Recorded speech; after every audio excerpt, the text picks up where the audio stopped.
10.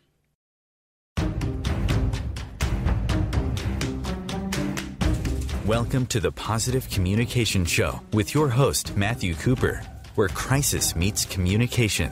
Join Matthew on the journey of skills, techniques, and wisdom on empowering your communication and enriching your relationships.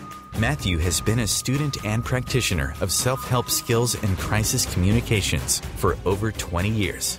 He owns Positive Control Systems, a crisis communication and intervention business, and teaches these skills to parents, teenagers, and professionals.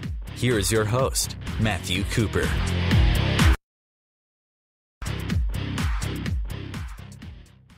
On OTR.FM. Welcome. We are back for another wonderful week to share all kinds of fun ideas and information about communication and how we can better connect and communicate with those people around us.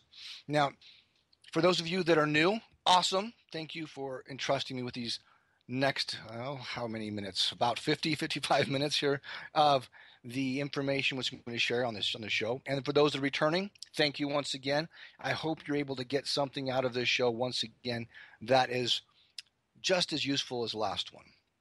Every show I do my best to cover some new material, cover some different ideas, different thoughts, and hopefully be able to keep it a bit fresh. There are so many things to talk about, and yet so many times there are the basics, the fundamentals that we need to really focus on rather than, oh, yeah, I already know that. I don't have to focus on that. No, actually, it's go back to the basics. Start working on the basics again because somewhere we didn't quite learn them as well as we could have. Now, hold on just a second here. Not a good thing to cough into your microphone. Not a good thing. All right, so a little bit about me and what I do. I have a business called Positive Control Systems. And it's a crisis intervention business where I work with troubled youth homes, working with their instructors. I certify their instructors who then will go back to their facilities and then train with their youth. I work with everything from drug and alcohol rehab facilities, the wilderness, I guess you call them wilderness facilities, where they take youth out on a wilderness trail and they camp out on the trail, and then they follow through with their certain program. Excuse me. I also have some what they call lockdown facilities where they have drug and alcohol rehab, where it's not as voluntary, where it's state mandated or judge mandated. I also work with some facilities that are working with high functioning mental health. So there's a variety of different facilities that I work with. And with each one of these, they all have unique needs, and I do my best to customize the program to them. And yet the basis of everything that I'm doing is about communication. How everything we do, all of our behavior is communication. It's based on communication. And if we're not communicating, whose fault is it? It's ours. It's our fault. Okay? We are responsible for the messages which we are sharing with the world around us. It's like we are a radio tower. Each one of us, we're both receiving and we're then also transmitting these radio waves, and anybody that wants to tune in can pick up the radio wave from us. What is our station saying? What is it saying about us? How our hair is cut, how we have clean clothes or not clean clothes, how rumpled our clothing is, or how nice and cleanly pressed it is, whether we're shaved or not. This is for guys and gals. Okay. Whether or not we have long or short hair, tattoos or not, piercings or not. What is our body adornment? Are our fingernails painted or not? All of these things are saying things. What kind of jewelry we're wearing? All of this is saying something about us. And that idea of understanding that this communication is going on constantly, we now have to take responsibility for it. That's the basis for my crisis intervention when I teach these communication skills with these troubled youth homes, these at-risk youth homes. And so in being able to teach them, they can then pass that on to their staff and be able to have better interactions, better connections with, and hopefully work and have better relationships with their clients, which it seems to be a very effective method for them to be able to get the results they're looking for. And as I mentioned last week on my show, I said that by the end of this month, I'm going to be launching my Empowered Parent pardon me, not Empowered Parent, that's the old one. The Ninja Parenting Skills, that's it, Ninja Parenting Skills Program. Now, the Ninja Parenting Skills Program is going to be, I'll be having some workshops where I will be presenting information about how to be a better parent and how to better connect with your teens. And then from there, those that are interested, they'll be going on my mailing list, and then I'll be talking about the Ninja Parenting Skills. Now, why do I call it Ninja Parenting Skills? Well, the reason why I call it Ninja Parenting Skills is because if you do it right, if you use these skills right, the teenager or adolescent doesn't even know you are doing anything different, except you got along with them better and they got along better with you. And they start working with you and complying in what you asked them to do. What's this? That's ninja skills. I wanted to call it Jedi mind tricks a long time ago, but dang it, Jedi mind tricks didn't quite work. Because, this guy, George, I think Lucas, sold it to a place called Disney, and they have issues if I start calling some of my techniques Jedi mind tricks. That just doesn't go over well. And there are so many different things that are associated with these ninja, quote-unquote ninja skills for being able to communicate, and a lot of it is based off of NLP. If you're familiar with NLP, what is that? The NLP is neuro-linguistic programming. NLP is originated back in late 1960s, early 1970s. Richard Bandler and John Grinder.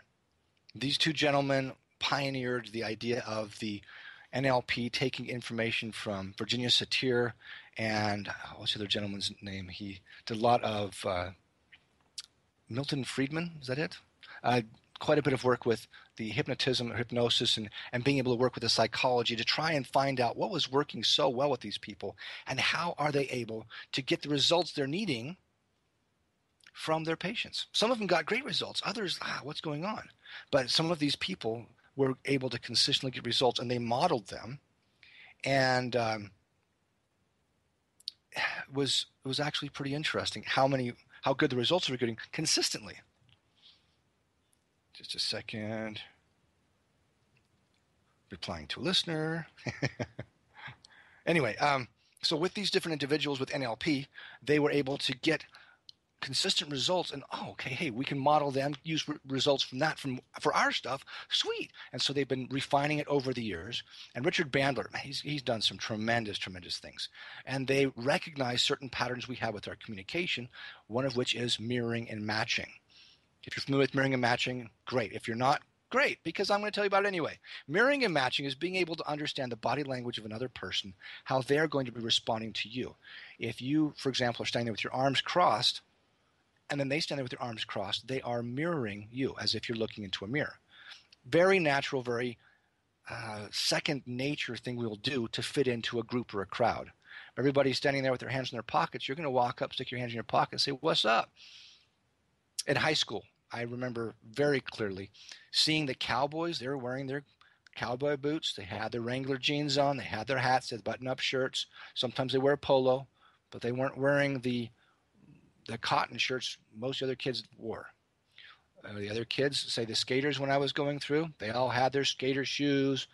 The Vans, I believe they were at that time, always had their Levi jeans. They always had their some sort of a hoodie or a sweatshirt on, okay, and they always had their skateboard with them whenever they weren't in class. All right. Then you had the preps, and then you had the jocks, and each one of them had their own defining characteristics. The interesting part is if you look closer at them, though, they would also have matching body language when they were around each other. It wasn't just their clothing, it was their body language too. And I found that I could, for some reason, get along with a lot of these groups. Why? Naturally, not knowing, I adapted and adopted their body language. Huge information, a huge breakthrough there for understanding the body language. Now we can deliberately begin shifting and interpreting the information we're receiving, and also changing how they feel, other people feel about us, by subconsciously affecting them through our body language. This is also done through voice tones. I saw a statement, I know Memes on Facebook are not always the best information in the world. This was from a more reputable source, talking about how so many of the arguments that we have in a relationship, say when you're married and you're having issues with your spouse, or even if your partner, you've been with them for quite some time, most of the arguments don't come from something that was said in a mean way. They didn't say mean words. They said it in a tone of voice which caused the other person to misinterpret what was going on and set them off. Tone of voice. Not the words, but the tone of voice. These voice tones we use, the tone of voice, whether it's nice, happy, mean, sad, gruff, etc., is going to be very big for influencing how the other person feels about what they're hearing from us. Also, the fluency, how easy you're able to speak the language, or whether it seems like you have some challenges, whether a speech impediment, whether you're